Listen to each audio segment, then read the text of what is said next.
দর্শক, আমার সাথে সাক্ষাৎকারে যুক্ত হয়েছে রাজুর উপজেলার বিশিষ্ট ক্রীড়াবিদ আমিনুর হাওলাদার। এর আগেও তার সাথে আমরা সাক্ষাৎকারে যুক্ত হয়েছিলাম। আপনারা জানেন যে শুধু রাজুর নয়, পুরো দক্ষিণবঙ্গের যে আলোড়ন সৃষ্টিকারী যে খেলা, ফুটবল খেলা, খালিয়া 8 দলীয় ফুটবল টুর্নামেন্ট 2025 সম্পন্ন হয়েছে। বর্তমানে 16 দলীয় গোল্ড কাপ ফুটবল টুর্নামেন্ট চলমান রয়েছে।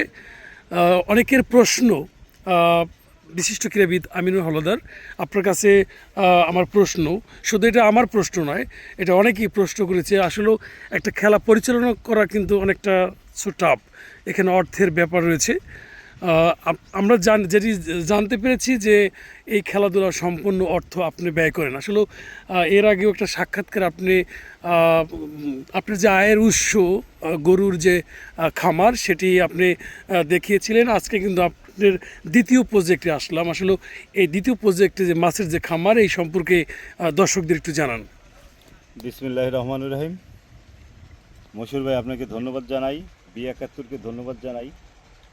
আপনি যে আপনি যে প্রশ্ন করেছেন আমাকে, যে এই ক্রীড়াকে আলিঙ্গন করে যদি খেলাধুলা পরিচালনা করতে হয়, অর্থের প্রয়োজন। ঠিক আছে আপনার প্রশ্ন, কারণ অর্থ ছাড়া আজকাল পৃথিবীতে কিছুই হয় না। অর্থের পাশাপাশি ভালো একটি মন লাগে, ভালো একটি সমাজ ব্যবস্থা গড়ে তুলতে হলে অর্থের বিকল্প নাই। এটা আপনার প্রশ্ন 100% যুক্তিসঙ্গত। দেখেন, আমি আপনার বিগত দিনে একটা প্রজেক্ট দেখাইছিলাম, হলো আমার গরুর প্রজেক্ট।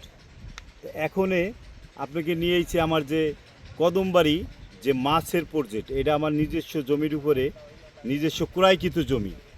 এটা আমার ক্রয়কৃত জমি। এভারেজ প্রায় 14 বিঘার মতো এখানে জমি আমার এই প্রজেক্টের ভিতরে আছে। এখানে আমি একটা প্রজেক্ট করেছি, মাছের প্রজেক্ট, অনেক আগের থেকেই এটা করা। এখান থেকে আমার একটা আয়ের উৎস আসে, এবং এই আয়ের উৎস থেকেই আমি কিছু টাকা এই ক্রীড়াঙ্গনে ব্যয় করি। এই মাছের প্রজেক্ট দেখেন, আমি এই অর্ধ অঞ্চলে এটা কিন্তু একটা বিল, কদমবাড়ির ভিতরে একটা বিল। এই বিলের ভিতরে এই দেখেন, আমি কারেন্টের ব্যবস্থাও কিন্তু এখানে করেছি। আমার ওই যে RCC পিলার করে আমাদের একটা ঘর আছে, আমাদের একটা গরুর ফার্ম আছে। তারপরে আশেপাশে এই যে ঘের দেখেন, এই ঘেরগুলো আমার। আমি এখানে মৎস্য চাষ করে জীবিকা নির্বাহ করি, এবং এখান থেকে যে ইনকাম হয়, এই ইনকামটা আমি এই খেলার উপর ব্যয় করি। আপনারা জানেন, গতকালকে একটি ম্যাচ, হাই ভোল্টেজ একটি ম্যাচ গেছে, আপনারা দেখেছেন, খালিয়া রাজারাম ইনস্টিটিউশন স্কুল মাঠে 16 দলীয় টুর্নামেন্টের এটা প্রথম সেমিফাইনাল ম্যাচ। আমরা খুব জমকালোভাবে হয়েছে। আমরা যেভাবে প্রতিশ্রুতি দর্শকদের দিয়েছিলাম, সেই অনুযায়ী কিন্তু কালকে ম্যাচটি হয়েছে। আর দর্শকরা খেলা দেখে অনেক মুগ্ধ হয়েছে। প্লাস আগামী 26 তারিখে এই 16 দলীয় টুর্নামেন্টের দ্বিতীয় হাই ভোল্টেজ ম্যাচ হবে। এই ম্যাচটিতে মুখোমুখি হবে আপনার রাজর পৌরসভা আর বদরপাশ একাদশ। এটাও খুব হাই ভোল্টেজ ম্যাচ হবে। দর্শক যারা লাইভে আছেন, যারা বিদেশে আছেন, প্রবাসী আছেন, যারা খেলা দেখতে মাঠে আসতে পারেন না, সবাই এই B71-এর মাধ্যমে আপনারা এই লাইভটি দেখবেন। দেখলে আপনারা এই খেলাটি খুব সুন্দরভাবে উপভোগ করতে পারবেন। আর মশিউর ভাই, আপনাকে এখানে নিয়ে আসার মূল কারণ হলো যে আপনি আগে একটা প্রশ্ন করেছেন, এখন একটা প্রশ্ন করছেন যে এই প্রজেক্ট থেকেই আমাদের আয়ের উৎস।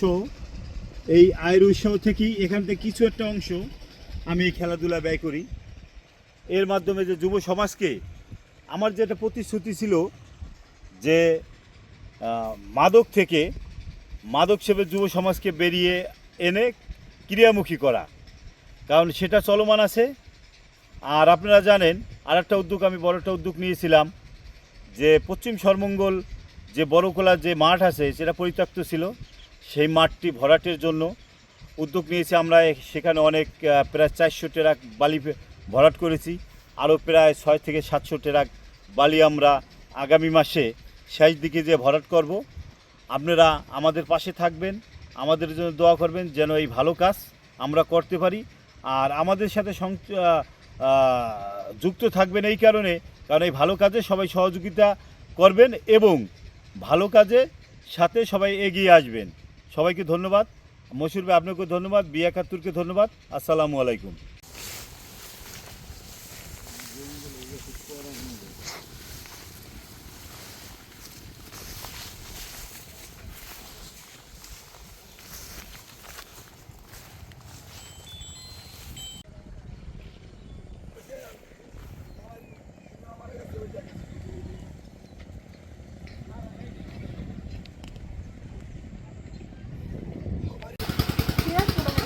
দর্শক, আমি এই মুহূর্তে কদম বাড়ি রয়েছি, একটু মাছ ধরার দৃশ্য দেখানোর চেষ্টা করছি।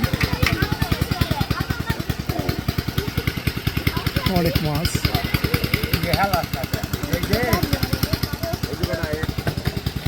বিশাল একটি মাছ দেখতে পাচ্ছি আমরা। অনেক কয় কেজি হবে এটা? 3 কেজি মাছ।